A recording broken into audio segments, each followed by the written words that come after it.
Happy with মোহিনীর বিশেষ আকর্ষণ গল্পকথা। আজকের গল্প রহস্য, রোমাঞ্চ ও রোমান্সে ভরা গোয়েন্দা কাহিনী উলের কাঁটা। গল্পটি লিখেছেন নারায়ণ সান্যাল। শুরু করা হচ্ছে গল্পের দ্বিতীয় পর্ব। সুজাতা রমাকে নিয়ে রওনা হয়ে পড়ার পর কৌশিক বলে, এরপর আজকের মতো কি খেল খতম? বাসু ব্যঙ্গের স্বরে বলেন, আজ্ঞে না, সার্কাসের শেষ খেলা হচ্ছে। বাঘিনী ড্রাইভারকে নির্দেশ দিলেন সুরপ্রসাদের প্রাসাদে গাড়ি নিয়ে যেতে। প্রকাণ্ড হাতাওয়ালা বাড়ি, গেটে বন্দুকধারী গুর্খা প্রহরী। গাড়ি নিয়ে পড়ছে, থামতেই বেরিয়ে এলেন এক ভদ্রলোক। বাসু দেখলেন গঙ্গারামজি। এগিয়ে এসে বললেন, আসুন স্যার, সুরো আপনাকে প্রতি 15 মিনিট পর পর হাউসবোটে ফোন করে চলেছে। নতুন কোনো ঝামেলা বেঁধেছে নাকি? বিশেষ কিছু নয়, গৃহকর্ত্রী এসে পৌঁছেছেন। ওই শুনুন না। ইতিমধ্যে ওরা সোপান অতিক্রম করে প্রকাণ্ড ড্রয়িং রুমে প্রবেশ করেছেন। ড্রয়িং রুমের পিছনেই দিতলে ওঠার সিঁড়ি। উপর থেকে ভেসে আসছে একটি মহিলাকণ্ঠ, রীতিমতো রূঢ় ও কর্কশ। গঙ্গারামজি বলেন, ওরা দুজন আর সুরো একা পারবে কেন? কেন, আপনি তো সুরোকে মদত দিতে পারতেন। কি করে দেব স্যার? আমি তো এখনো নিশ্চিতভাবে জানি না কে আমার মনে সদ্যবিধবা না সুরো। তাহলে আমি বরং সুরের পাশে গিয়ে দাঁড়াই। কৌশিক বলে, আমি আসব না, তুমি হাউসবোটে ফিরে যাও। রানু একা পড়ে গেছে। সিঁড়ি দিয়ে উপরে উঠতে উঠতে বাসু বলেন, ভদ্রমহিলার তরফে কোনো উকিল নিয়োজিত হয়েছেন কি? আজ্ঞে না, উনি বলছেন ওর উকিল দরকার হবে না। অনেক উকিলের উনি নাক কাটতে পারেন। বাসু সাহেব রুমাল দিয়ে নিজের নাকটা মুছলেন। দুজনে ঢুকতেই সুরপ্রসাদ আসন ত্যাগ করে উঠে দাঁড়ালো। বললে, গুড ইভিনিং স্যার, আপনাকেই খুঁজছিলাম, আসুন। মায়ের দিকে ফিরে বললে, মিসেস খান্না, ইনিই হচ্ছেন আমার solicitor, mister P K Basu. আর ও হচ্ছে জগদীশ মাথুর। বাসু সাহেবের লক্ষ্য হল সুরো মহিলাকে মাতৃসম্বোধন করেনি। বাসু মাথা ঝুঁকিয়ে বললেন, আপনার সঙ্গে পরিচিত হয়ে ধন্য হলাম মিসেস খান্না। ভদ্রমহিলা শানিত দৃষ্টিতে একবার বাসু সাহেবকে দেখে নিয়ে অস্ফুটে একটি মাত্র শব্দে কি যেন স্বগতোক্তি করলেন। বঙ্গভাষে বধ করি সেটা অনুবাদ করলে দাঁড়ায়, আদিক্ষেতা। জগদীশ কিন্তু সোৎসাহে এগিয়ে এল। বাসু সাহেবের সঙ্গে করমর্দন করে বললে, আপনার সব কেসগুলো হিন্দি বা ইংরাজিতে অনুবাদ করাচ্ছেন না কেন? আমি মাত্র দুটি কাহিনী। হঠাৎ মাঝখানে ওর মা ধমক দিয়ে ওঠেন, যোগু বসো, চুপ করে, এখন আমাদের খোশগল্প করার সময় নয়। বাসু মহিলার দিকে ফিরে বললেন, তাহলে কিভাবে আমরা সময়টা কাটাবো? জরুরি ব্যাপারটা আশু ফয়সালা করে। সুরো আপনাকে টাকা দিয়ে নিযুক্ত করেছে খোশগল্প করার জন্য নয়, আমাকে আমার স্বামীর সম্পত্তি থেকে বঞ্চিত করতে। ক্ষমতা থাকে আপনি চেষ্টা করে দেখুন। বলুন, আপনার কি বলার আছে? বাসু বলেন, সবচেয়ে ভালো হয় আপনি যদি একজন অ্যাটর্নি নিযুক্ত করেন, যিনি আপনার স্বার্থ দেখবেন। আইনঘটিত ব্যাপার তো। মহিলা খখনে গলায় বলেন, আমাকে আইন দেখাতে আসবেন না মশাই। দরকার হলে 10-20টা উকিল আমি আমার ভ্যানিটি ব্যাগে পুরে ফেলতে পারি। বুঝেছেন? বলুন, কি বলতে চান? বাসু বলেন, বিষয়টা কি আগে শুনি। নিচে থেকেই আপনার কণ্ঠস্বর শুনতে পাচ্ছিলাম। সে আলোচনাটাই শুরু হোক না আবার। বেশ, শুনুন মশাই, সুরোকে বলেছি, আপনাকেও বলি, আমার বিয়ে হওয়া ইস্তক সুরো আমাকে বিষ নজরে দেখে। নানাভাবে আমাকে বিপদে ফেলবার চেষ্টা করে এসেছে। সেসব কথা যদি আমি খোলাখুলি ওর বাপকে বলতাম তাহলে এতদিনে সে ওকে ত্যায্যপুত্র করে ছাড়ত। আমি বলিনি, কি দরকার ওসব নোংরামির মধ্যে যাবার। কিন্তু সুরের অত্যাচারে এই সংসারে টিকতেও পারিনি। গত 1 বছর ধরেই তীর্থে তীর্থে ঘুরে বেরিয়েছি। আমি জানতাম ও সুবিধা পেলে আমাকে বিষ খাওয়াতো, তাই শ্রীনগরে এলেও আমি বরাবর হোটেলে উঠেছি। এ বাড়ির ছায়া মারাইনি। কিন্তু সে খেলা শেষ হয়ে গেছে। এখন সব কিছু বর্তেছে আমাতে।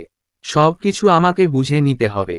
দেখতে হবে কোম্পানির কত লাখ টাকাও ইতিমধ্যে হাতিয়েছে। ওকে বলেছি খাতাপত্র সব নিয়ে আসতে। ও শুধু ঢিলিমিশি করছে। বাসু বলেন, ব্যবসায়ের খাতাপত্র দেখতে চাওয়ার আগে আপনি যে মালকিন এটা প্রমাণ হওয়া চাইতো। সেটার কতদূর কি হয়েছে? বেশ, সে কথাই বলি। আমি যদ্দূর জানি, মহাদেও আমাকে বলেও ছিল সে একটা উইল করেছে। সব কিছু স্থাবর অস্থাবর সত্ত্ব আমাকেই দিয়ে গেছে। সুরবোধ হয় একটা কি যেন মাসোহারা পাবে। বাধা দিয়ে বাসু বলেন, উইলটা আছে আপনার কাছে। আপনি কি আমাকে সেই রকম মেয়ে ছেলে ভেবেছেন? জ্যান্ত স্বামীর উইল ভ্যানিটি ব্যাগে ভরে তীর্থে তীর্থে ঘুরে বেড়াবো। উইলটা এখানেই, এ বাড়িতেই ছিল এবং আছে। যদি না সুরো সেটা ইতিমধ্যে পুড়িয়ে ফেলে থাকে। ও যেমন ছেলে, ও সব পারে। বাসু ধীরকণ্ঠে বলেন, ব্যক্তিগত চরিত্রাপহরণ না করেও কি আমরা আলোচনাটা করতে পারি না মিসেস খান্না? এক কথায় ফয়সালা করে দিলেন উনি। না। গঙ্গারামজি কি একটা কথা বলতে গেলেন, ঠিক সেই সময়ই জ্বলন্ত একজোড়া চোখ তুলে মহিলা তার দিকে তাকালেন। গঙ্গারামের সব কিছু গুলিয়ে গেল। ঢোক গিলে তিনি স্ট্যাচু মেরে যান। বাসু বলেন, মিসেস খান্না, আমি একটা ব্যক্তিগত প্রশ্ন করতে বাধ্য হচ্ছি। যে 1 বছর ধরে তীর্থে তীর্থে ঘুরছিলেন আর মহাদেব প্রসাদও যে ওই 1 বছর হিমালয়ের বিভিন্ন প্রান্তে ঘুরে বেড়াচ্ছিলেন, তার কারণটা কি এই নয় যে আপনাদের সেপারেশন চলছিল? নিশ্চয়ই নয়। এসব ওই সুরের রটনা। আপনারা কি দুজনে এটাই স্থির করেননি যে ওই সেপারেশন পিরিয়ড শেষ হলে বিবাহ বিচ্ছেদটা কার্যকরী করা হবে? এক কথা কতবার আপনাকে বলবো মশাই? তেমন কোনো কথাই ওঠেনি। সুরক্ষাই ভাবুক না কেন, আমাদের স্বামী স্ত্রীর মধ্যে কোনো রকম মন কষাকষি কোনো দিন হয়নি। সুরো এই সময় বলে ওঠে, মিস্টার বাসু, আমি এখানে একটি তথ্য পেশ করতে চাই। আমি ব্যাংকে খোঁজ নিয়ে জেনেছি, গত 2রা সেপ্টেম্বর পিতাজি এবং চাচাজি ব্যাংকে গিয়েছিলেন এবং পিতাজি কিছু ফিক্সড ডিপোজিট জমা দিয়ে 50,000 টাকা লোন চেয়েছিলেন। চাচাজি আমার কাছে স্বীকার করেছেন, এই ব্রাঞ্চ থেকে লোন না পেয়ে পিতাজি তাকে দিল্লিতে পাঠিয়ে দেন। চাচাজি 10 তারিখে দিল্লি ব্রাঞ্চে সেই ফিক্সড ডিপোজিট দাখিল করে দুখানি ব্যাংক ড্রাফট করিয়ে আনেন। মহিলা বলেন, তাতে কি হলো? সে কথায় কান না দিয়ে সুরো বলে, চাচাজি আমার কাছে আরও স্বীকার করেছেন, পিতাজি ওই টাকাটা একটা মানি সেটলমেন্ট কেসে খরচ করতে চেয়েছিলেন। কিন্তু কে সেই পার্টি তিনি আমাকে বলছেন না। মহিলা পুনরায় প্রতিবাদ করেন, এসব খেজুরে গল্প কেন শোনানো হচ্ছে?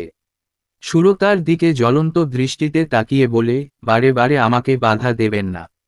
আমার বক্তব্য শেষ হলে আপনি কথা বলবেন। মহিলা সোফায় এলিয়ে পড়ে বলেন, বেশ বল। শুধু খেজুরে নয়, আষাঢ়ে গল্প। সুরো সূত্রটা তুলে নিয়ে বলে, আমার বিশ্বাস আপনি যে প্রসঙ্গ তুলেছেন, ওই সেপারেশনের কথা, তার সঙ্গে এই 50,000 টাকার যোগাযোগ আছে। চাচাজি এ বিষয়ে কি জানেন, তা জানা দরকার। বাসু সাহেব বলেন, ঠিক কথা। মহাদেব প্রসাদ জীবিত থাকলে একমাত্র তার কাছেই আপনার কৈফিয়ত দেবার কথা হতো।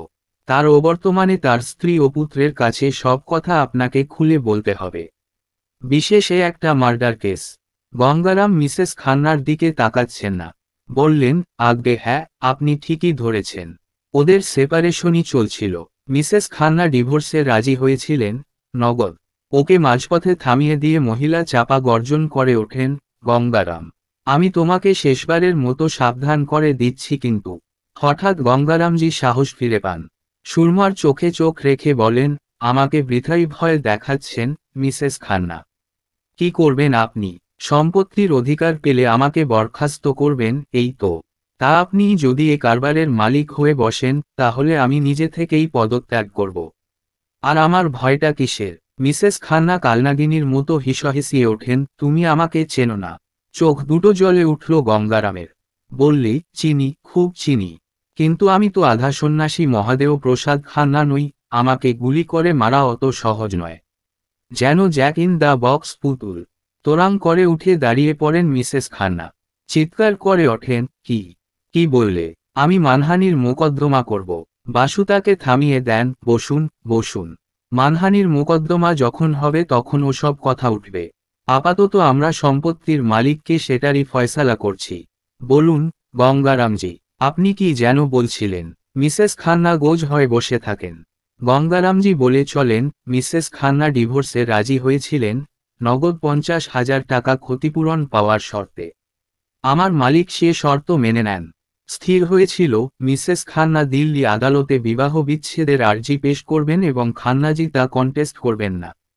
ঠিক 1 বছর আগে মিসেস খান্না আর্জি পেশ করেন। আদালত এক কথায় সে আর্জি মেনে নেন না, ওদের 1 বছর সেপারেশনে থাকবার নির্দেশ দেন। এবছর 5ই সেপ্টেম্বর মিসেস খান্না দলিলটা পাবেন এমন কথা ছিল। আদালত থেকে তিনি নির্দেশ পান সোমবার 5ই সেপ্টেম্বর আদালত থেকে দলিলটা ডেলিভারি নিয়ে যেতে। মিসেস খান্না আমাকে টেলিফোন করে জানিয়েছিলেন। 6ই সকালের ফ্লাইটে তিনি শ্রীনগরে আসবেন এবং নগদে 50,000 টাকা পেলে বিবাহ বিচ্ছেদের দলিলটা হস্তান্তরিত করবেন।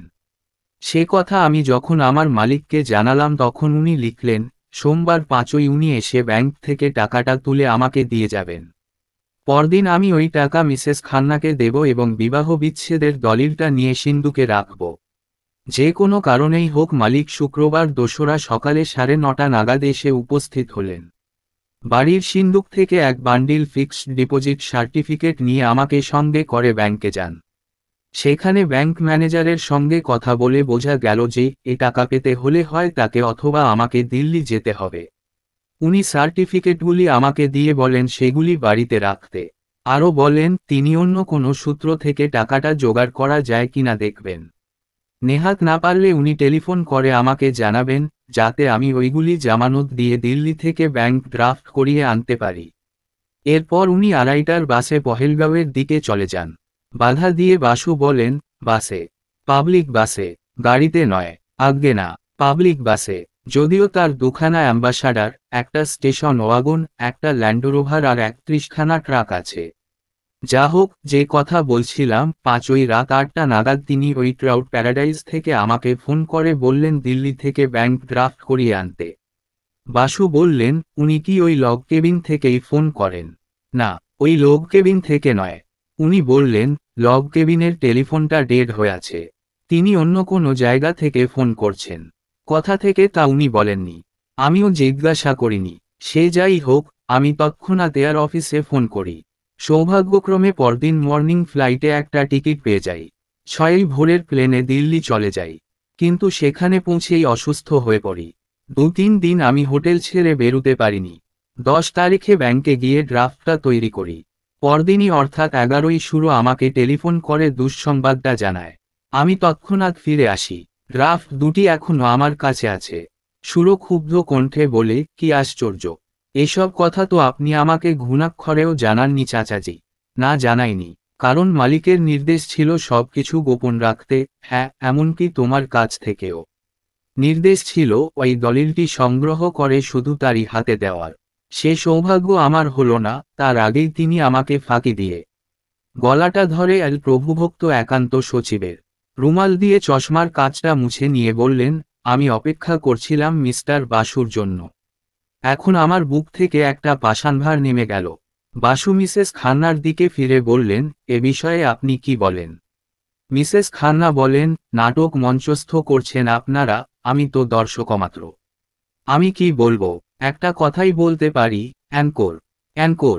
বাসু গম্ভীরভাবে বলেন, মিসেস খান্না, ব্যাপারটা আশু ফয়সালা হয়ে যাক এটা নিশ্চয় আপনিও চাইছেন। দিল্লি আদালত আপনাদের বিবাহ বিচ্ছেদ মঞ্জুর করেছেন কি না এটা আমরা ঠিকই জানতে পারব। কিছুটা সময় লাগবে, এই যা। এক্ষেত্রে আপনি কি জানাবেন, দিল্লি আদালত সেটা মঞ্জুর করেছেন কি না? হ্যাঁ, করেছেন। সেটা নিয়েই আপনি এসেছেন শ্রীনগরে। 7 তারিখে। সে কৈফিয়ত আপনাকে দিতে যাব কেন? শুরু বলে, বিবাহ বিচ্ছেদ যদি হয়ে গিয়ে থাকে তবে ক্ষতিপূরণ স্বরূপ ওই 50,000 টাকাই তার প্রাপ্য, এমন তো? এক্ষেত্রে উনি আমার বিমাতা নন। তার মানে বাকি সম্পত্তির কিছুই উনি দাবি করতে পারেন না। কোথাও কিছু নেই। অট্টহাস্যে ফেটে পড়েন মহিলা। হাসির দমক সামলে বলেন, তুমি বড় তাড়াহুড়া করে ফেলছ সুরো। একদিন পরে কাজটা হাসিল করলে সব কিছুই তোমাতে বর্তাত। কোন কাজ? বাপকে খুন করা, আবার কি? শাট আপ, গর্জে ওঠে সুরো। জগদীশ এতক্ষণ নীরব ছিল। এবার বললে, মা, কি বলছো ভেবেচিন্তে বল। আমি জানি, যোগু, আমি কি বলছি। এই দেখুন ব্যারিস্টার সাহেব সেই বিবাহ বিচ্ছেদের দলিলটা। সুরো বললে, মিস্টার বাসু, আমার প্রশ্নটার জবাব পাইনি। বিবাহ বিচ্ছেদ যখন হয়ে গেছে তখন মাঝপথেই সে থেমে যায়। দেখে বাসু সাহেব মন দিয়ে দলিলটা দেখছেন। মিসেস খান্নার কিন্তু তরস হয় না। বলেন, কই ব্যারিস্টার সাহেব, এবার নাটকে আপনার ডায়ালগ যে। আপনার ক্লায়েন্টকে শুনিয়ে দিন কেন ওই বিবাহ বিচ্ছেদ দলিলটা সিদ্ধ নয়। বাসু বললেন, হ্যাঁ, বিবাহ বিচ্ছেদের এ দলিলটা সিদ্ধ কিনা সেটা এখনই বলা যাচ্ছে না। আদালত বিবাহ বিচ্ছেদের দলিলটা অনুমোদন করেছেন 6ই সেপ্টেম্বর। ঠিক কটার সময়, এমনকি ফোরনুন না আফটারনুন, তারও উল্লেখ নেই। অপরপক্ষে মহাদেবপ্রসাদ খুন হয়েছেন ওই 6 তারিখেই সকাল 11টা নাগাদ। বিবাহ বিচ্ছেদের দলিলটি সিদ্ধ হচ্ছে ম্যাজিস্ট্রেটের স্বাক্ষর মুহূর্ত থেকে। যদি প্রমাণিত হয় তিনি বেলা 11টার পর সই করেছেন, তাহলে এ ডিভোর্স সার্টিফিকেট সিদ্ধ নয়। কারণ মৃত ব্যক্তি বিবাহ বিচ্ছেদ করতে পারে না, কাউকে ওকালতনামা দেওয়া থাকলেও। মিসেস খান্না বলেন, ম্যাজিস্ট্রেট বিকালবেলা সইটা করেন এবং আমার তরফে অ্যাটর্নি সেটা ডেলিভারি নেন বিকাল 4টায়। প্রয়োজন হলে আমার অ্যাডভোকেট সেই মর্মে এফিডেভিট করবেন। বাসু বলেন, তারপর আপনারা দুজন 7 তারিখের ফ্লাইটে শ্রীনগরে চলে আসেন, একই কথা বারবার জিজ্ঞেস করছেন কেন বলুন তো? কারণ এমনও হতে পারে যে আপনি 6 তারিখ মর্নিং ফ্লাইটে দিল্লি থেকে এসেছেন এবং আপনার পুত্র পরদিন ওই বিবাহ বিচ্ছেদ দলিলটা নিয়ে এসেছে। তাতে কি হলো? হয়নি কিছুই। আমি জানতে চাইছি আপনি কবে শ্রীনগরে এসেছেন। আমি তো বারে বারেই বলছি, সে কথা ইরেলিভ্যান্ট অ্যান্ড ইমমেটেরিয়াল। 6 তারিখ সকালে আমি কোথায় ছিলাম তার সঙ্গে সম্পত্তির মালিকানার কোনো সম্পর্ক নেই। আপনিই না একটু আগে বললেন, আমাদের বর্তমান মামলাটা শুধু সম্পত্তির অধিকার বিষয়ে। তার মানে 6 সকালে আপনার কোনো অ্যালিবাই নেই। লুক হিয়ার মিস্টার ব্যারিস্টার, এটা আদালত নয়। আপনার অবান্তর প্রশ্নের জবাব আমি দেব না। আশা করি আপনি বুঝতে পেরেছেন, ওই বিবাহ বিচ্ছেদের কাগজখানা নিতান্ত মূল্যহীন। বাধা দিয়ে সুরো বলে ওঠে, একটু আগে আপনি বলছিলেন আমিই বাবাকে খুন করেছি। অথচ দেখা যাচ্ছে 6 সকালে আপনি কোথায় ছিলেন তার সন্তোষজনক কৈফিয়ত দিতে পারছেন না। আমি খোঁজ নিয়ে জেনেছি আপনি হোটেলে চেক ইন করেছেন 7 তারিখ সকালে। অথচ এয়ারলাইন্স বলছে 6-7 দুদিনের প্যাসেঞ্জার লিস্টেই আপনার নাম নেই। তার মানে ব্যাস ব্যাস, ওই পর্যন্তই থাক। তোমার ব্লাড প্রেশার বেশি, ডাক্তার বলেছেন, উত্তেজিত না হতে, তাই না? আচ্ছা চলি ব্যারিস্টার সাহেব। পুত্রকে সঙ্গে নিয়ে মহিলাটি কক্ষত্যাগ করবার জন্য উঠে দাঁড়ান। বাসু বলেন, বসুন, যাবেন না। আমার আরও একটা কথা বলার আছে। আবার কি? মিসেস খান্না বসে পড়েন। খবরটা এখনো জানাজানি হয়নি, কিন্তু পুলিশে এটা শীঘ্রই জানতে পারবে। মহাদেও প্রসাদ 27 অগাস্ট তারিখে একটি মহিলাকে বিবাহ করেন। সুরো চমকে ওঠে। গঙ্গারামও। কিন্তু মিসেস খান্নাকে বিন্দুমাত্র বিচলিত হতে দেখা গেল না। বললেন, কি দুর্ভাগ্য, আমাদের নিমন্ত্রণ হলো না। মহাদেও যে চরিত্রের লোক তাতে আমি অবাক হইনি। লোকটা মরে গেছে, তাই বাইগামি মামলা আনা যাবে না। তা সে যাই হোক, আমার সঙ্গে যতদিন না বিবাহ বিচ্ছেদ হচ্ছে ততদিন সেই মাগির কোনো দাবি আইনত দাঁড়ায় না। মেয়েটিকে তা জানবার আমার বিন্দুমাত্র কৌতূহল নেই। আয় যোগু, আমরা যাই। অনেক কাজ এখনো বাকি। মিসেস খান্না চলে যাবার পর বাসু দেখলেন, দুহাতে মুখ ঢেকে বসে আছে সুরো। তারপর মুখ তুলে বললে, এ তথ্য কি করে পেলেন? ওই উলের কাঁটা আর ব্রেসিয়ারের সূত্র ধরে। মেয়েটির দোষ নেই, সে জানত না উনি বিবাহিত। সুরো বলে, ইতিমধ্যে আর কিছু জেনেছেন? জেনেছি। লগ কেবিনে যে ময়নাটাকে পাওয়া গেছে সে মুন্না নয়। যে কোনো কারণেই হোক তোমার বাবা মুন্নাকে কোনো নিরাপদ স্থানে সরিয়ে দিয়ে ঠিক ওই রকম দেখতে আরেকটি ময়নাকে ওই লগ কেবিনে নিয়ে এসেছিলেন। সুরো চমকে উঠে বলে, তিনি নিজেই? কেন কেন তা এখনো বুঝতে পারিনি। তবে তিনি নিজেই ওই দ্বিতীয় ময়নাটিকে খরিদ করেন 2রা সেপ্টেম্বর শ্রীনগরের বাজারে। তারপর উনি গঙ্গারামের দিকে ফিরে বলেন, 2রা বেলা 1:30টার বাসে আপনি কি তাকে তুলে দিয়ে এসেছিলেন? তার সঙ্গে কি আর একটা ময়না ছিল? গঙ্গারাম বললেন, আজ্ঞে না। বাসে আমি নিজে তাকে তুলে দিতে যাইনি। তার সঙ্গে আর একটা ময়না ছিল কিনা তা আমি জানি না। কিন্তু তিনি কেন আবার একটা ময়না কিনবেন? আর সেই দ্বিতীয় পাখিটাই বা কোথায়? বাসু বললেন, দ্বিতীয় পাখি নয় গঙ্গারামজি, সেটাই প্রথম পাখি। তার নাম মুন্না। তার দেখা পেলেই বোঝা যাবে কি কারণে খান্নাজি তাকে নিরাপদ দূরত্বে সরিয়ে দিয়েছিলেন। গঙ্গারাম বললেন, নিরাপদ দূরত্বে মানে? আততায়ী তো ময়নাটার কোনো ক্ষতি করেনি। মালিক কেন আশঙ্কা করলেন যে মুন্নার কোনো বিপদ আছে? বাসু বলেন, যতক্ষণ না মুন্না কে খুঁজে পাচ্ছি ততক্ষণ এ প্রশ্নের জবাব আমার জানা নেই। কিন্তু এ কথা নিশ্চিত যে ঘটনার সময় ও লগ কেবিনে মুন্না আদৌ ছিল না। সমস্ত দিনের ধকল তো বড় কম যায়নি। রাত প্রায় 10টার সময় ক্লান্ত শরীরে হাউজবোটে ফিরে এসে বাসু সাহেব কিন্তু আবার একটি নতুন পরিস্থিতির সম্মুখীন হলেন। হাউজবোটের ড্রয়িং রুমে বসে আছেন ডি ও শর্মা, সতীশ বর্মন, যোগিন্দর সিং আর একজন অফিসার। আর কৌশিক। বাসু ওদের দেখে বললেন, গুড ইভিনিং জেন্টলম্যান। আপনারা আমার প্রতীক্ষাতেই আছেন মনে হচ্ছে। কি ব্যাপার, জরুরি কিছু? অপরিচিত ভদ্রলোকটি নিজে থেকেই আত্মপরিচয় দেন। আমার নাম প্রকাশ সাক্সেনা, আমি হচ্ছি এখানকার পাবলিক প্রসিকিউটর। বাসু কর্মর্দনের জন্য হাতটা বাড়িয়ে বললেন, গ্ল্যাড টু নো ইউ। আপনার সঙ্গে আমাদের কিছু জরুরি কথা আছে। সেটা অনুমান করতে অসুবিধা হয় না। কি বিষয়ে? রমা দাশগুপ্তার বিষয়ে। তার বিষয়ে কি কথা? সে বর্তমানে কোথায় আছে তা তো জানি না। সতীশ বর্মন শর্মাজির দিকে ফিরে বললে, হলো। আমি বলিনি। বাসু ধীরে সুস্থে সোফায় বসে বললেন, ব্যাপারটা কি? প্রকাশ সাক্সেনা বললেন, আমি জানতে চাই রমা দাশগুপ্তাকে আপনি কোথায় নামিয়ে দিয়ে এলেন। আমি তাকে কোথাও নামিয়ে দিইনি। আমাদের খবর অন্য রকম। নাকি আপনি অস্বীকার করতে পারেন যে আজ সন্ধ্যা 6টার সময় আপনার সঙ্গে মেয়েটার দেখা হয়নি শ্রীনগর বাস স্ট্যান্ডে? না, অস্বীকার করব কেন? দেখা হয়েছিল, কথাবার্তাও হয়েছিল। তারপর সে কোথায় গেছে জানি না। সতীশ বর্মন একটি স্বগতোক্তি করে, সেই চিরাচরিত খেলা। তারপর শর্মাজির দিকে ফিরে বলে, গরিবের কথা বাসি না হলে তো চৈতন্য হয় না। এখন দেখছেন তো। শর্মাজি এবার কথোপকথনে যোগ দেন। বলেন, মিস্টার বাসু, আপনি তো এতক্ষণ আমাদের সঙ্গে সহযোগিতাই করছিলেন। এখনো করছি। বেশ, আপনাদের খোলাখুলি জানাচ্ছি, শুধু সুরপ্রসাদ নয়, রমাও আমার ক্লায়েন্ট। আমি মহাদেও প্রসাদ খান্নার মৃত্যু রহস্যটা সমাধান করতে পেরেছি। এবং সেটা আমার নিজের পদ্ধতিতে করব। আপনারা যেমন আপনাদের পদ্ধতিতে করছেন। প্রকাশ বললে, আমরা আপনার সেই ক্লায়েন্ট রমা দাশগুপ্তার সঙ্গে কথা বলতে চাই। খুব ভালো কথা, যান, তার সঙ্গে কথাবার্তা বলুন। সে কোথায়? বাসু বলেন, এক কথা কতবার বলবো মশাই। আমি জানি না সে কোথায়। প্রকাশ সাক্সেনা উদ্ধত ভঙ্গিতে বললে, লুক হিয়ার মিস্টার বাসু। আপনি অস্বীকার করলে আমরা আপনাকে অ্যাক্সেসরি র চার্জে ফেলতে পারি, সেটা খেয়াল করে দেখেছেন।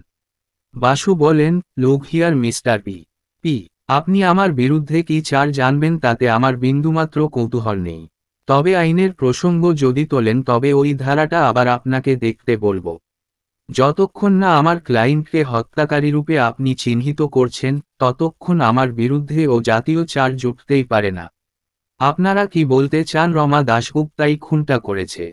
প্রকাশ দৃপ্তস্বরে বলেন, হ্যাঁ তাই। এবার শর্মাজি বাধা দিয়ে বলে ওঠেন, ওয়েট এ মিনিট সাক্সেনা। তারপর বাসু সাহেবের দিকে ফিরে বলেন, আমার ধারণা হয়েছিল আপনি আমাদের সঙ্গে সহযোগিতা করবেন, কিন্তু। বাধা দিয়ে বাসু বলেন, তাই তো করতে চাই মিস্টার শর্মা। একই লক্ষ্যে আমরা পৌঁছাতে চাই, মহাদেও প্রসাদ খান্নার হত্যাকারীকে খুঁজে বার করা। কিন্তু পথটা বিভিন্ন হয়ে পড়ছে। আপনারা এক পথে চলেছেন, আমি ভিন্ন পথে। শর্মা বলেন, তাতে আমার আপত্তি হতো না, যদি আপনি আমাদের পথে বাধার সৃষ্টি না করতেন। আপনি তাই করছেন এখন। সতীশ বর্মন বলে ওঠে, উনি চিরকাল তাই করে এসেছেন। বাসু সে কথায় কান না দিয়ে শর্মাজিকেই উদ্দেশ করে বলেন, তার কারণ চিরকাল দেখে আসছি পুলিশ নিরপরাধীকে কাঠগড়ায় তুলে আসছে। শর্মাজি বলে ওঠেন, আপনি জানেন মার্ডার ওয়েপনটা কার তা আমরা খুঁজে বার করেছি। জানি, স্টেট ব্যাংকের দারোয়ান মোন বাহাদুরের। দেশে যাবার সময় সে সেটা ওই রমা দাশগুপ্তার কাছে গচ্ছিত রেখে যায়। শুধু তাই নয়, ওই রমা দাশগুপ্তার বাড়িতেই আছে মুন্না, যাকে খুঁজছেন আপনারা। শর্মাজি অবাক হয়ে বলেন, আপনি সে কথাও জানেন? এবং জানি ওই ময়নাটা যে অদ্ভুত, বলতো পড়ে, রমা। মত মারো, পিস্তল নামাও, দ্রুম, হায় রাম। প্রকাশ সাক্সেনা গম্ভীর হয়ে বলেন, মিস্টার বাসু, এরপরেও যদি আপনি আমাদের না জানান সেই মেয়েটি কোথায় আছে, তাহলে আপনার বিরুদ্ধে আমি অ্যাক্সেসরি চার্জ আনতে বাধ্য হব। বাসু বললেন, এই কথা আপনি আগেও বলেছেন একবার। আপনি যা খুশি করতে পারেন। শর্মাও গম্ভীর হয়ে বললেন, আপনার স্ট্যান্ডটা কি? যেহেতু রমা দাশগুপ্তা আপনার ক্লায়েন্ট তাই আপনি তাকে লুকিয়ে রাখছেন, নাকি আপনি সত্যিই জানেন না সে কোথায় আছে? আমি সত্যিই জানি না সে কোথায় আছে। সতীশ বর্মন বললে, আমার মনে হয় মিস্টার বাসুর বিরুদ্ধে আমরা চার্জ ফ্রেম করতে পারি। শর্মাজি বললেন, না, আমি বিশ্বাস করি উনি সত্যি কথাই বলছেন, উনি জানেন না মেয়েটি বর্তমানে কোথায় আছে। বাসু বলেন, থ্যাঙ্কু শর্মাজি। তাহলে আপনাকে আরও একটা সংবাদ জানাই। গঙ্গারামজি কি জন্য দিল্লি গিয়েছিলেন তা কি আপনাকে জানিয়েছেন? হ্যাঁ, কেন বলুন তো? একথা কি আপনি খেয়াল করে দেখেছেন যে মিসেস খান্না 6 তারিখে স্বয়ং আদালতে উপস্থিত ছিলেন না? শর্মাজির ভ্রু কুঞ্চন হল। বললেন, ঠিক কি বলতে চাইছেন বলুন তো। এবং মিসেস খান্না 6 তারিখে মর্নিং ফ্লাইটে শ্রীনগরে এসে থাকতে পারেন। সতীশ বর্মন বাধা দিয়ে বলে, আমরা সে খোঁজ নিয়েছি। প্যাসেঞ্জার লিস্টে মিসেস খান্নার নাম নেই। বাসু বলেন, তার নাম 7 বা 8 তারিখের লিস্টেও নেই। সুতরাং আমরা জানি না 6 তারিখের টিকিটখানা তিনি স্বনামে বুক করেছিলেন কিনা। এবং মৃত মহাদেব প্রসাদ তার স্ত্রীকে সুরমা বলে ডাকতেন না, শুধু রমা বলে ডাকতেন। সতীশ বর্মন বলে ওঠে, সেই এক প্যাচ। নিজের ক্লায়েন্টকে বাঁচাতে আর কোন শিখণ্ডীকে পুলিশের সামনে মেলে ধরা। শর্মাজি গম্ভীর স্বরে বললেন, ধন্যবাদ। সবগুলো তথ্যই জানতাম, শেষেরটা ছাড়া। আচ্ছা চলি, গুড নাইট। ওরা চলে যেতেই বাসু কৌশিককে বলেন, এখন সুরপ্রসাদকে একটা ফোন কর। কাল ভোর 4টের সময় গাড়িটা আমার চাই। কৌশিককে নিয়ে শ্রীনগর থেকে যখন রওনা হয়েছিলেন তখনও রাত কাবার হয়নি। হাড় কাঁপানো শীত। পহেলগাঁওয়ে যখন পৌঁছালেন তখন সূর্যোদয় হচ্ছে। ফাঁকা রাস্তায় বুলেটের মতো গাড়িটা চলে এসেছে। বাসু সাহেব গাড়িটা সেই মেথডিস্ট চার্চের পিছন দিকে দ্বিতীয় বাড়িটার সামনে দাঁড় করালেন। কৌশিককে নিয়ে হাঁটতে হাঁটতে তৃতীয় বাড়িখানার সামনে এসে কলিং বেল বাজালেন। গৃহস্বামিনী বোধ হয় তখনও শয্যা ত্যাগ করেননি। একটু বিলম্ব হলো তার আসতে। এবারও ল্যাচকি দেওয়া দরজা অল্প ফাঁক করে বললেন, কি চাই? ও আপনারা, এত সকালে? বাসু বললেন, হ্যাঁ, রাত থাকতেই বেরিয়েছি। মিসেস কাপুর ফিরে এসেছেন ভেবেছিলাম, কিন্তু ওর দরজাটা তালাবন্ধ। না, ও ফেরেনি। ভিতরে বসবেন। বাসু ইংরাজি ছেড়ে বিশুদ্ধ হিন্দুস্থানিতে বললেন, না, বসব না। আপনার বোধ হয় এখনও প্রাতকৃত্যাদি সারা হয়নি, নয়? মহিলা সসংকোচে ইংরাজিতে বললেন, মাফ করবেন, আমি হিন্দি জানি না। কি বলছেন? ওই ময়না পাখিটাকে আর একবার দেখতে চাই। ও, কিন্তু ওটা তো ও বাড়িতে আছে। বাসু বলেন, তাহলে ও বাড়ির চাবিটাই বরং দিন। আমি একটু বাথরুমেও যাব। মিসেস কৃষ্ণমাচারীর মূর্তি অপসারিত হল। একটু পরে ফিরে এসে একটি চাবি দরজার ফাঁক দিয়ে গলিয়ে দিয়ে বললেন, ওর বেডরুমের চাবিটাও আমাকে দিয়ে যায়নি। এটা সদরের চাবি। ময়নাটা বারান্দায় টাঙানো আছে, আর ল্যাট্রিনও ব্যবহার করতে পারবেন। Thank you so much. সে বাড়ি থেকে বেরিয়ে এসেই কৌশিক বলল, ভদ্রমহিলা হিন্দি একেবারেই জানেন না, তাই মুন্নার ওই বোলটার অর্থগ্রহণ হয়নি। বাসু বললেন, একেবারেই জানেন না তা নয়। সেদিন যখন মুন্না বলেছিল আইয়ে বৈঠিয়ে চা পিজিয়ে, তখন উনি বুঝতে পেরেছিলেন। কৌশিক বলে, তা তো বুঝলাম। এখন কি ময়না বদল করবেন? অফকোর্স। তুমি গাড়ি থেকে ওই পাখিটাকে নিয়ে এস। আমি এ বাড়ির দরজাটা খুলি। ময়না বদল করে চাবিটা ওই ভদ্রমহিলাকে ফেরত দিয়ে বাসু আবার এসে বসলেন গাড়িতে। বললেন, আমার ভয় ছিল ইতিমধ্যেই পুলিশে এটাকে না সরিয়ে নিয়ে থাকে। সে আশঙ্কাও ছিল নাকি? নিশ্চয়, তাই তো রাত থাকতেই চলে এসেছি। কৌশিক বলে, সতীশ বর্মনে ভুল করল কেন? কাল তারা বিকালের দিকে নিশ্চয়ই এখানে এসেছিল। মিসেস কৃষ্ণমাচারীকে জিজ্ঞাসাবাদও করেছে। পাখিটার অদ্ভুত বোলটাও শুনেছে।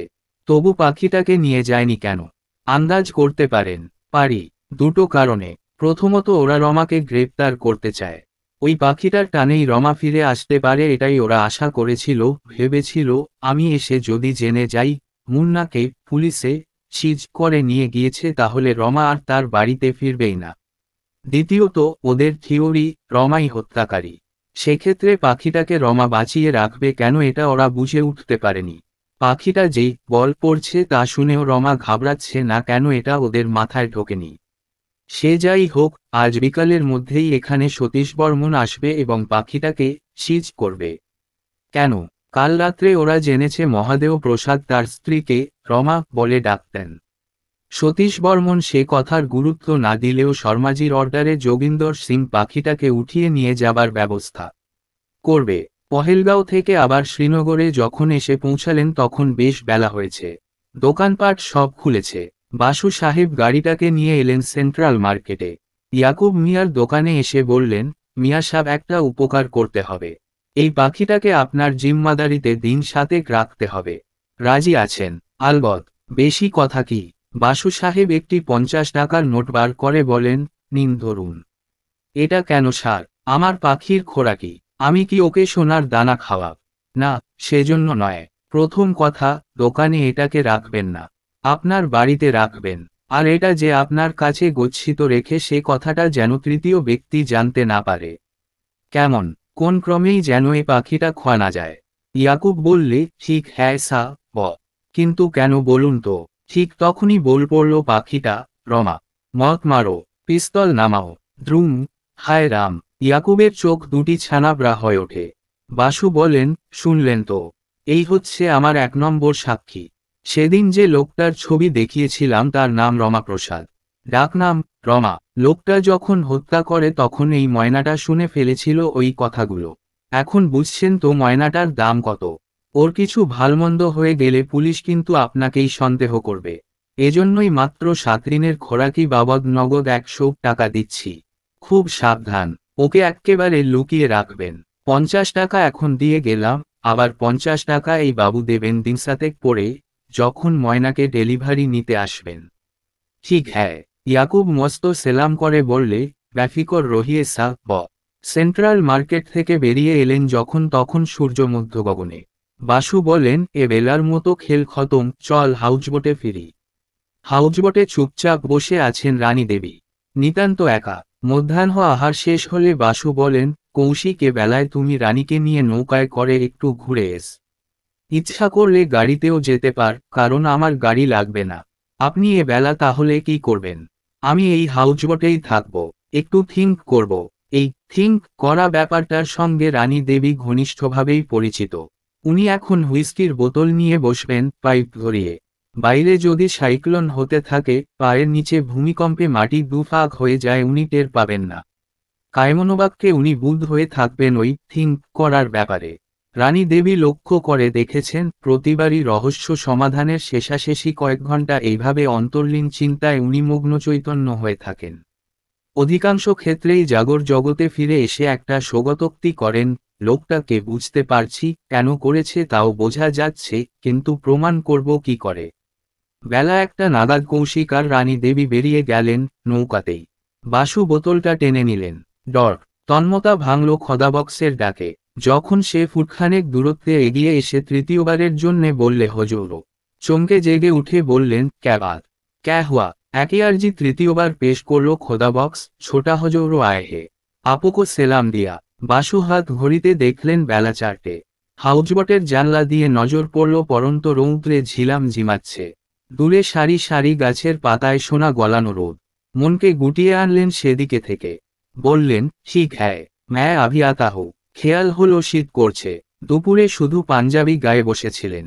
হুইস্কির কল্যাণেই বোধ হয় টের পাননি, প্রখর রৌদ্রতাপ অপসৃত হয়েছে অপরাণের নিরুত্তাপ পদক্ষেপে ঘর ছেড়ে করিডোরে পা দিয়েই আবার ফিরে গেলেন। শালটা খুলে নিয়ে গায়ে জোড়ালেন।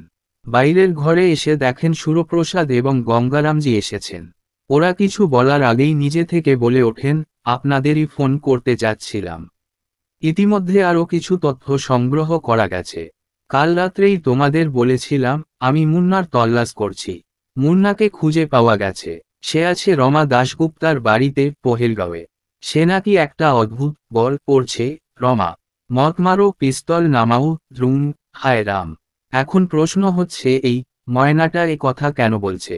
তোমরা আন্দাজ করতে পার? সুরো বলে, এর তো একটাই জবাব, লোকটা যখন পিতাজিকে গুলি করে তখন মুন্না সেখানে ছিল। আমি তো সেদিনই বলেছি, মুন্নার অদ্ভুত ক্ষমতা আছে, একবার মাত্র শুনেই কখনো কখনো সেই বল তুলে নিতে পারত। তা পুলিশে কি মুন্না কে সিজ করেছে? পুলিশ এখনো খবরটা জানতে পারেনি। আমি রমার কর্মস্থল থেকে ঠিকানা সংগ্রহ করে তার বাড়িতে গিয়েছিলাম। পহেলগাঁওয়ে মেথডিস্ট চার্চের পিছনে পাশাপাশি 3খানা বাড়ি, তার মাঝের বাড়িটাই রমার। কিন্তু ওর বাড়িতে তালা ঝুলছে। ওর প্রতিবেশিনী বললেন, রমা কোথায় গেছে কেউ জানে না। সুরো বলে, তাহলে আপনি কেমন করে মুন্না কে দেখলেন? ওর বাড়ির পিছনের বারান্দায় খাঁচাটা ঝোলানো আছে। আমি দূর থেকে দেখেছি মাত্র। ওর বল সকর্ণে শুনেও এসেছি।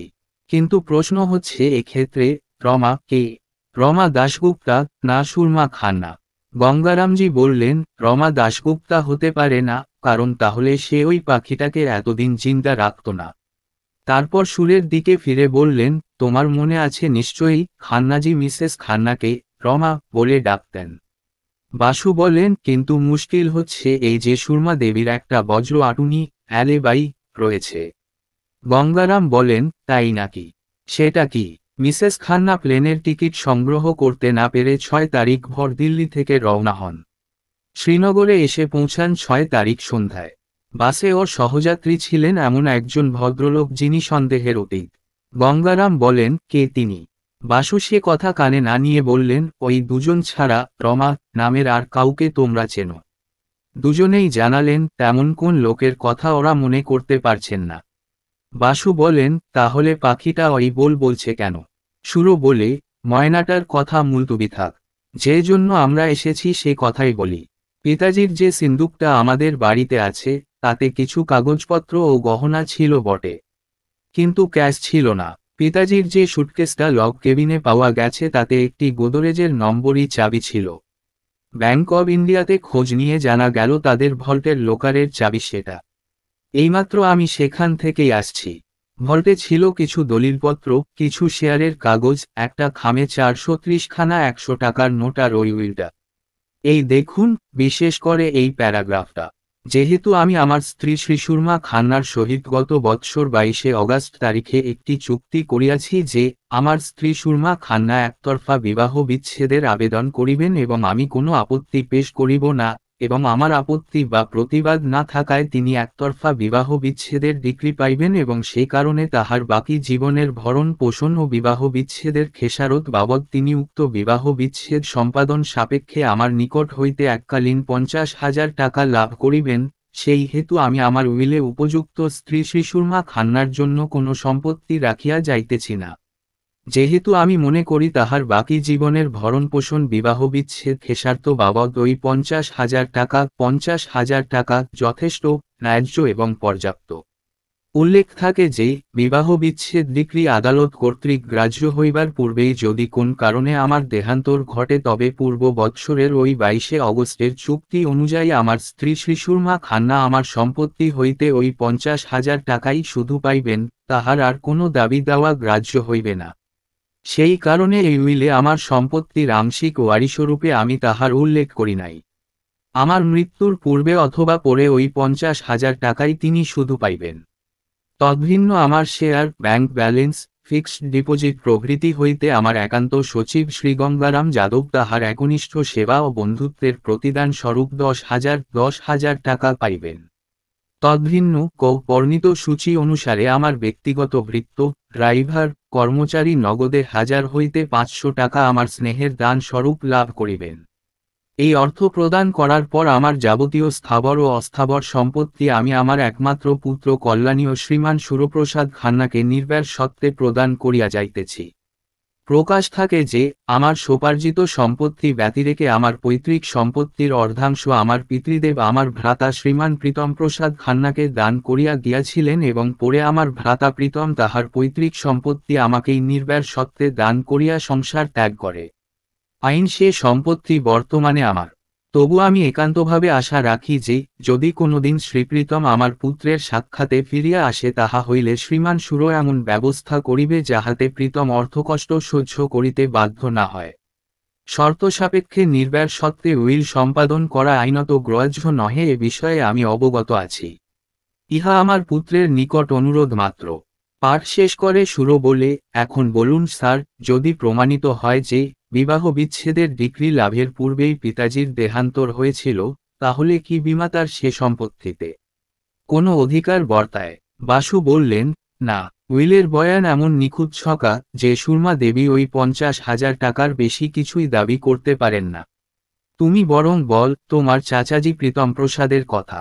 কি বলবো, আমি জীবনে তাকে কোনোদিন দেখিনি। যতদূর জানি পিতাজির সঙ্গে ইদানিং তার কোন যোগাযোগ ছিল না। অবশ্য তিনি যদি কোনোদিন সশরীরে এসে উপস্থিত হন এবং নিজের পরিচয় প্রমাণ করতে পারেন তবে নিশ্চয় আমি তাকে সম্পত্তির অংশ দেব। শুধু তাই নয়, আমি আমার বিমাতাকেও স্বেচ্ছায় বেশ কিছু টাকা দেব। রাসু সবিস্ময়ে বলেন, কাকে? সুরমা দেবীকে। আজ্ঞে না, রমা দেবীকে।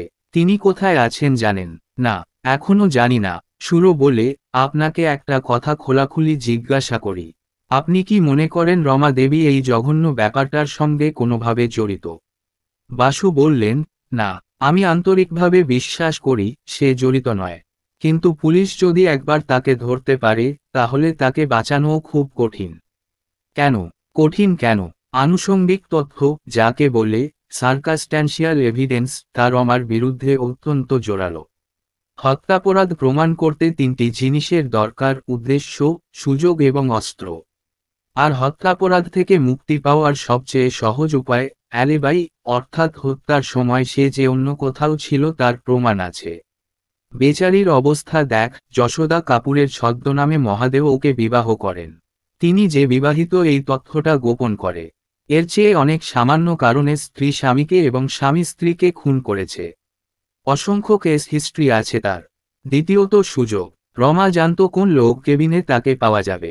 তৃতীয় অস্ত্র, সেটা মন বাহাদুর ওরই জিম্মায় রেখে গিয়েছিল।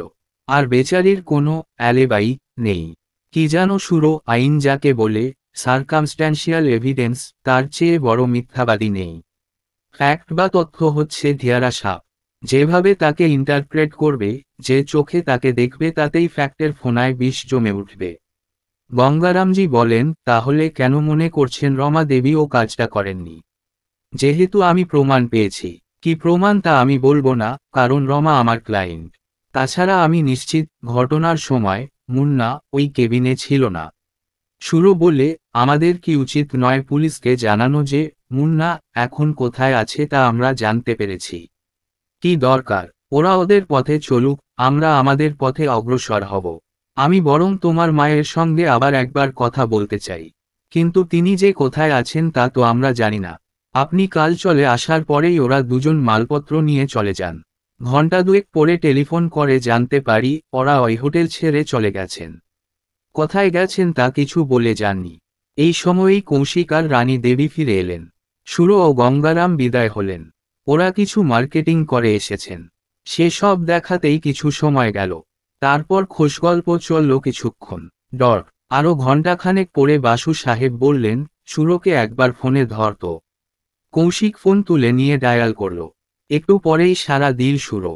বাসু তাকে বললেন, একটা কথা গঙ্গারামজিকে জিজ্ঞাসা করা হয়নি। তোমার পিতাজি কি গঙ্গারামকে কোন নগদ টাকা দিয়েছিলেন দিল্লি যাবার রাহা খরচ বাবদ? সুরো বলল, ঠিক জানি না। কেন বলুন তো? তুমি গঙ্গারামজিকে একটু জিজ্ঞাসা করে আমাকে জানাবে। আমি টেলিফোনটা ধরে আছি। চাচাজি তো এখন নেই। ওর রাত্রে কোথায় নিমন্ত্রণ আছে, সেখানেই গেছেন। ফিরতে রাত হবে। কাল সকালে আপনাকে জানাবো। বাসু বললেন, না সুরো, তাহলে সারা রাত আমার ঘুম হবে না। আমি জেগে আছি। গঙ্গারামজি ফিরে এলে যেন আমাকে ফোন করে খবরটা জানান।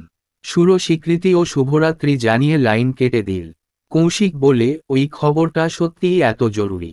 না হলে আমি মিছামিছি ব্যস্ত হচ্ছি। যাই হোক, বাসু সাহেবকে বিনিদ্র রজনী যাপন করতে হলো না। গঙ্গারাম রাত প্রায় 11:15টায় টেলিফোন করে জানালো, 2রা তারিখে তার মালিক গঙ্গারামজিকে 10খানি 100 টাকার নোট দিয়ে বলেছিলেন, যদি দিল্লি যেতে হয় তাই পথ খরচটা রাখো। আমি টেলিফোনে নির্দেশ দিলেই তুমি ফিক্সড ডিপোজিটগুলি নিয়ে দিল্লি চলে যাবে। বাসু বললেন, থ্যাঙ্কু। গঙ্গারাম প্রশ্ন করেন, এই খবরটা হঠাৎ জানতে চাইছেন কেন? ডেবিট ক্রেডিট মেলাতে। ও আপনি বুঝবেন না। পরদিন সকালে প্রাতকৃত্যাদি সেরে বাসু সাহেব প্রাতরাশের টেবিলে এসে দেখেন ডাইনিং টেবিলে খোদাবক্স 4 জনের 4খানা প্লেট সাজিয়েছে। রানী দেবী আর কৌশিকী শুধু নয়, প্রাতরাশের টেবিলে বসে আছে সুজাতাও। এ কি, তুমি কোথা থেকে কখন এসেছো? সুজাতা বলে, এই মিনিট 15। আমি ফেল্লু মেরেছি বাসু মামু। আপনার পাহাড়ি ময়না আমার চোখে ধুলো দিয়ে সটকেছে। বাসু সক্ষোভে বলেন, যেমন দেবা তেমনই দেবী। তোমরা দুজনেই সমান। এমন করলে তোমাদের সুকৌশলী চলবে কেমন করে? রানী ওকে ধমক দেন, তুমি আর ওকে বকো না। বেচারি এমনিতেই একেবারে ভেঙে পড়েছে। বাসু সাহেব জোড়াপোচের প্লেটটা টেনে নিয়ে বলেন, শিকল কাটলো কি করে? আমরা একটা হোটেলে উঠেছিলাম, এই শ্রীনগরেই, নাম ভারিয়ে, ডাবল বেডরুম। আমরা 2 বোন, এই পরিচয়। কাল সারাদিন দুজনে একসঙ্গে ছিলাম। হোটেল ছেড়ে সারাদিনে একবারও বার হইনি। ও বেশ গল্পগুজব করছিল। আমি স্বপ্নেও ভাবিনি ও পালাবার তালে আছে।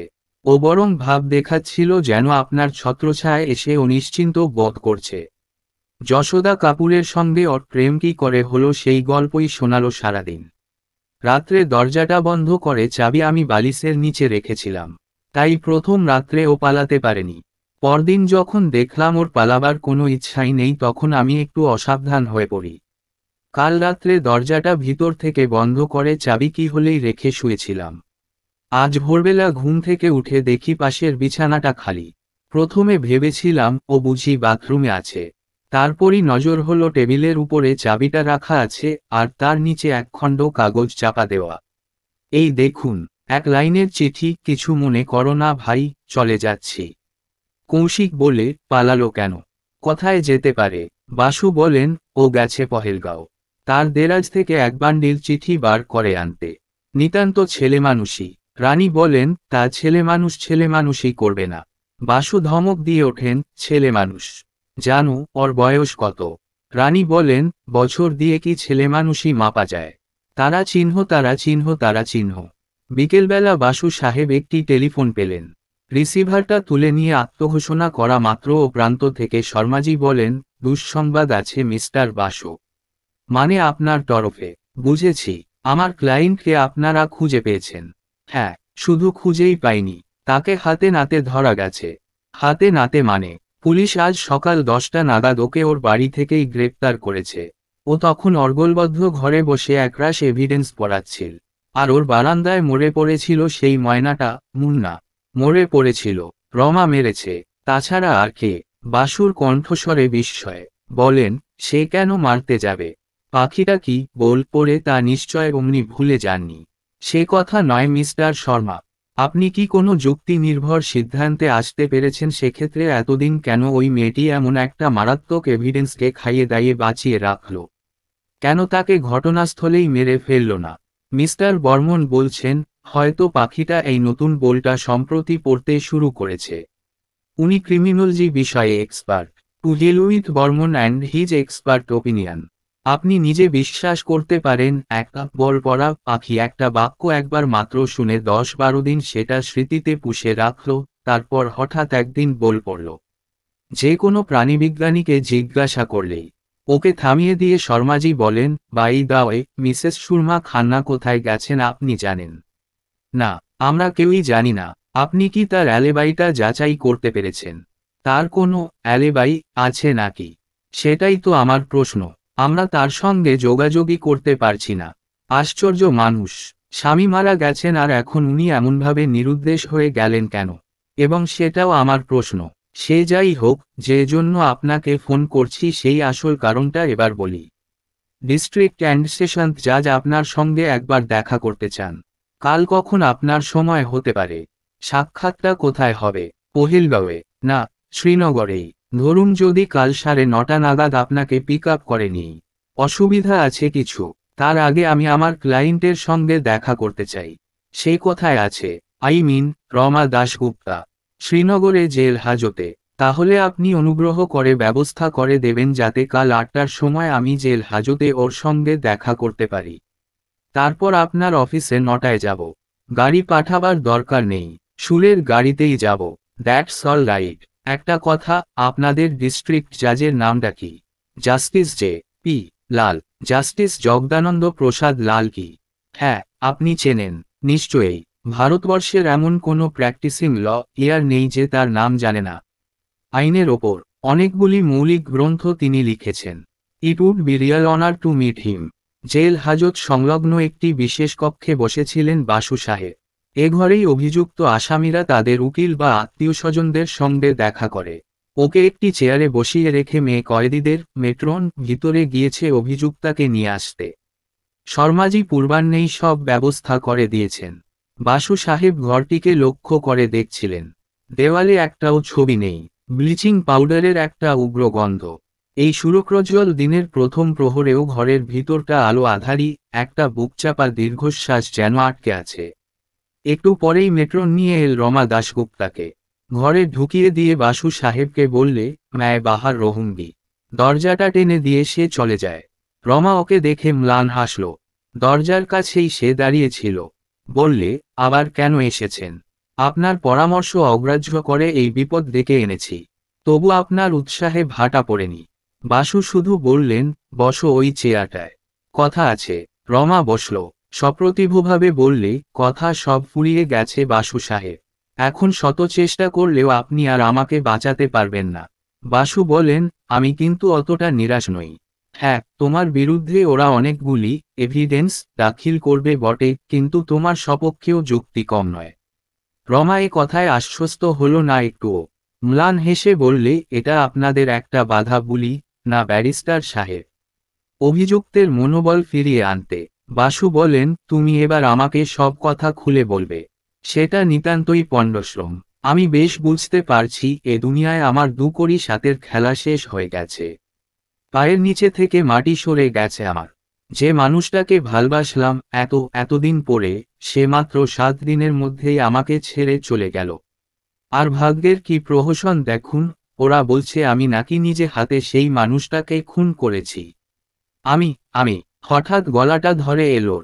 অসীম মনোবলে উদ্গত অশ্রুকে সম্বরণ করে বললে, না, যা ভাবছেন তা নয়। আমি কান্নায় ভেঙে পড়ব না, কারণ সত্যিই বাঁচতে আর ইচ্ছা নেই আমার। আচ্ছা, একটা কথা, ওরা ফাঁসির বদলে যাবজ্জীবন দেবে না তো? বাসু বলেন, রমা, তুমি তো বুদ্ধিমতী। এরকম পাগলামি করছো কেন? আমি তোমাকে অহেতুক মিথ্যা বলে উৎসাহ যোগাচ্ছি না। আমি অন্তর থেকে বিশ্বাস করেছি তুমি খুন করনি। বললে তুমি বিশ্বাস করবে রমা, কি যুক্তিতে আমি ওই সিদ্ধান্তে এসেছি? একটি মাত্র যুক্তি, কে খুন করেছেন, কেন খুন করেছে তা আমি জানি। কিন্তু যে ধরনের প্রমাণের সাহায্যে তাকে অপরাধী বলে চূড়ান্তভাবে চিহ্নিত করা যায় সে ধরনের প্রমাণ আমার হাতে নেই। তুমি আমার সঙ্গে সহযোগিতা না করলে, সব তথ্য আমার হাতে তুলে না দিলে আমি কেমন করে লড়ব? ধীরে ধীরে অবসন্নতার একটা মেঘ যেন সরে গেল মেয়েটির মুখের উপর থেকে। বললে, আপনি জানেন কে ওকে খুন করেছে? কেন করেছে? বাসু নীরবে শিরশ্চালনে সম্মতিসূচক প্রত্যুত্তর করলেন। কে সে? আমাকে বলতে কি বাধা? না, তোমাকেও এখনো বলা চলবে না। তবে তুমি তো আমার পদ্ধতি জান। সওয়াল জবাবের মাধ্যমে আদালতেই অপরাধীকে আমি চূড়ান্তভাবে চিহ্নিত করি। আমি শুধু চাইছি তুমি আমাকে সে ব্যাপারে সাহায্য করে যাও শুধু। সোজা হয়ে বসল রমা। বললে, বেশ, বলুন কি জানতে চাইছেন। প্রথমে বল, কেন তুমি আমার অবাধ্য হলে? কেন সুজাতার চোখকে ফাঁকি দিয়ে পহেলগাঁওয়ে গিয়েছিলে? ওর চিঠিগুলি পুড়িয়ে ফেলতে। আপনি বলেছিলেন পুলিশে সেগুলি নিয়ে যাবে, পড়বে, আদালতে দাখিল করবে। আমি সেটা চাইনি। তাই কি এমন মারাত্মক কথা ছিল সেসব চিঠিতে? এতক্ষণে হাসল মেয়েটি। বললে, মারাত্মক কথা কিছুই ছিল না। কিন্তু চিঠিগুলো এমনই ব্যক্তিগত যে, কি বলবো, আদালতে সেগুলো পড়া হচ্ছে মনে করলেই আমার আপাদমস্তক জ্বালা করতে থাকে। কেমন করে বোঝাব আপনাকে বুঝতে পারছি না। এ শুধুই একটা সেন্টিমেন্টাল অনুভূতি। বাসু বললেন, ঠিক আছে, বুঝিয়ে বলতে হবে না। আমি বুঝতে পারছি। কিন্তু তাহলে তুমি মুন্না কে মেরে ফেললে কেন? ওই কথাটা পুলিশেও জিজ্ঞাসা করেছিল। কি আশ্চর্য, আপনারা সত্যিই বিশ্বাস করছেন ওকে আমি মেরেছি? তুমি মারোনি? নিশ্চয়ই না। আমি তাকে কেন মারতে যাব? হয়তো তুমি ওর একটা অদ্ভুত বল শুনেছিলে। জানি, কিন্তু সেটা তো সে সেই প্রথম দিন থেকেই বলছে, সেই 2রা সেপ্টেম্বর থেকে। তখন তো উনি বেঁচে। উনিই তো নিজের হাতে ওটাকে আমার কাছে দিয়ে গেলেন। মুন্না তো আদৌ কোনোদিন ওই লগ কেবিনে যায়নি। তাহলে কে ওকে মারল? তুমি কখন সেটা জানতে পারলে? শ্রীনগর থেকে আমি ভোর 6টা 15 বাসে রওনা হয়েছিলাম। 9টা নাগাদ বাড়িতে এসে পৌঁছাই। পাশের বাড়ি থেকে চাবি নিয়ে ঘর খুলে চিঠিগুলো পড়াতে শুরু করি। তার মিনিট 10কের মধ্যেই সদর দরজায় কে কড়া নাড়ল। খুলে দেখি একজন পাঞ্জাবি পুলিশ অফিসার এবং আর একজন লোক। তারা তখনই বললেন, ইউ আর আন্ডার অ্যারেস্ট। তারা আমার সামনেই ঘরটা সার্চ করলেন। তারাই আবিষ্কার করলেন, মুন্না মরে পড়ে আছে খাঁচায়। ইউনিফর্মও যিনি পরেননি তিনি বাঙালি। তিনি আমাকে জিজ্ঞাসা করলেন, পাখিটাকে এভাবে মেরেছেন কেন? আমি বললাম, আমি মারিনি। তখনই ওই পাঞ্জাবি অফিসারটি ইংরাজিতে বললেন, মিস দাশগুপ্তা, আপনি আমাদের প্রশ্নের জবাবে যা বলছেন বা বলবেন, তা প্রয়োজনবোধে আমরা আপনার বিরুদ্ধে আদালতে ব্যবহার করতে পারি। তখনই আমার সন্দেহ হলো, ওরা আমাকে একটা জঘন্য অপরাধে ফাঁসাতে চায়। আমি আপনার অনেকগুলো কাহিনী পড়েছি। তাই আমার মনে পড়ল, এই ক্ষেত্রে সংবিধানগত অধিকারে আমি প্রশ্নের জবাব দিতে অস্বীকার করতে পারি। তাই আমি আর কোনো কথা বলিনি। আমি কি ভুল করেছি? না, তুমি ঠিকই করেছ। এবার বল, মন বাহাদুর তোমার কাছে যে পিস্তলটা গচ্ছিত রেখে গিয়েছিল সেটা কেমন করে লোক কেবিনে পাওয়া গেল? তুমি কি সেটা নিজেই লোক কেবিনে নিয়ে গিয়েছিলে? না, আমি বলছি বিস্তারিত। শুক্রবার 2রা সেপ্টেম্বর ভোর 6টার বাসে উনি পহেলগাঁও থেকে শ্রীনগরে যান। ফিরে আসেন ওই দিনই সন্ধ্যার সময়। ওর সঙ্গে ছিল মুন্না। সেটা আমাকে উনি উপহার দেন। শনি আর রবি উনি পহেলগাঁওয়ে ছিলেন।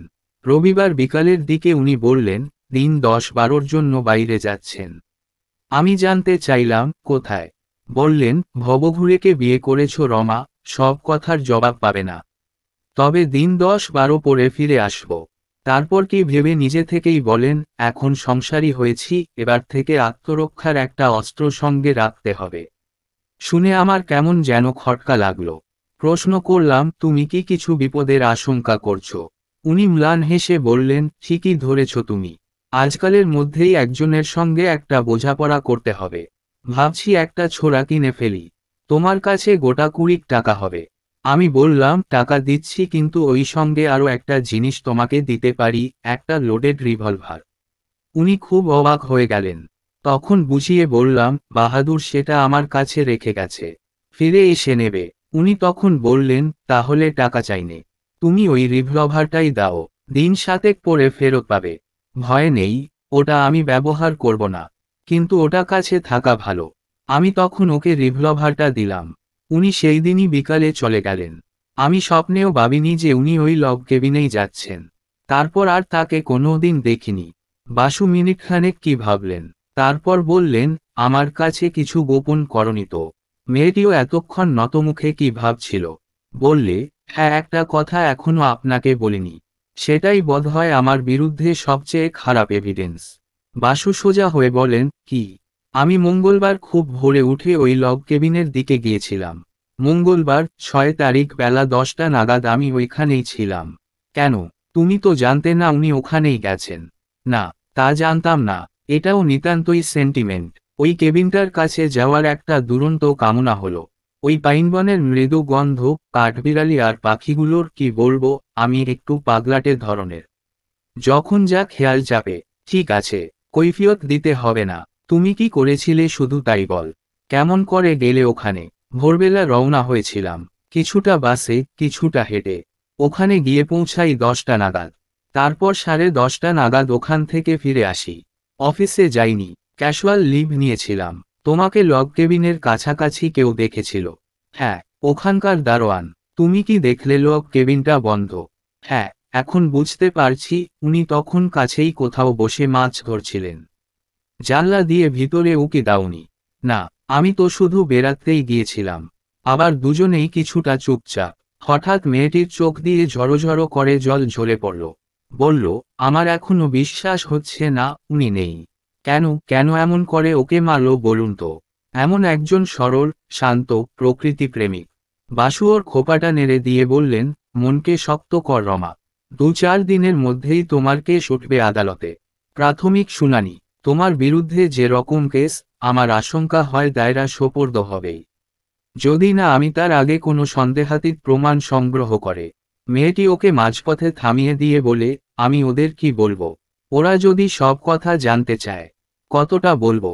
আমি কি বলবো যে কোনো কথার জবাব আমি দেব না? বাসু উঠে দাঁড়ান, বলেন, না, ঠিক উল্টোটা। তুমি আদ্যন্ত সত্য কথা বলবে, কোনো কিছু গোপন করবে না। মনে থাকবে, 6 তারিখ সকালে যে আমি ওখানে গিয়েছিলাম। বললাম তো, the whole truth and nothing but the truth. মেয়েটি কুঞ্চিত ভ্রুভঙ্গে বললে, কিন্তু কাল বিকালে তো আপনি আমাকে পুলিশের কাছ থেকে লুকিয়েই রাখতে চেয়েছিলেন।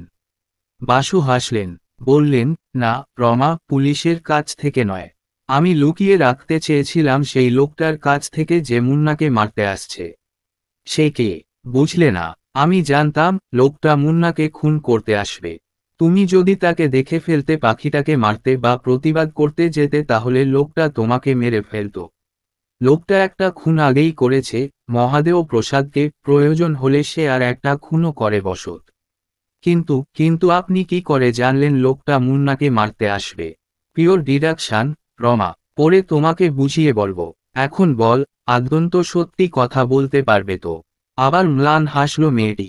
বললে, আদ্যন্ত সত্যি কথা বলা কি এতই কঠিন? দেখবেন, আমি পারব। সেশনস চলছে।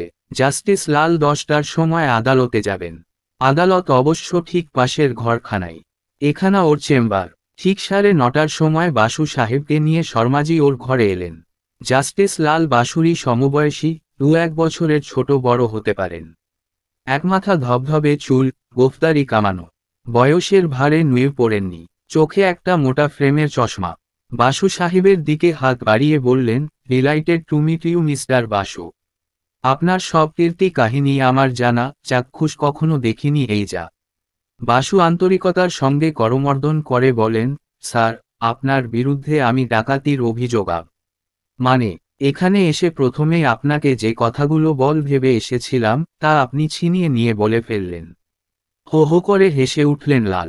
বাসু যোগ করেন, আইন এবং আদালত বিষয়ে আপনার মৌলিক চিন্তা আমাদের মুগ্ধ করেছে, বিশেষ করে শেষ বইখানা, অ্যান অ্যানালিসিস অব জুডিশিয়ারি। যাক, ওটা পড়া আছে আপনার। তাহলে অল্প কথায় সারা যাবে। 10টায় আমার একটা কেস আছে।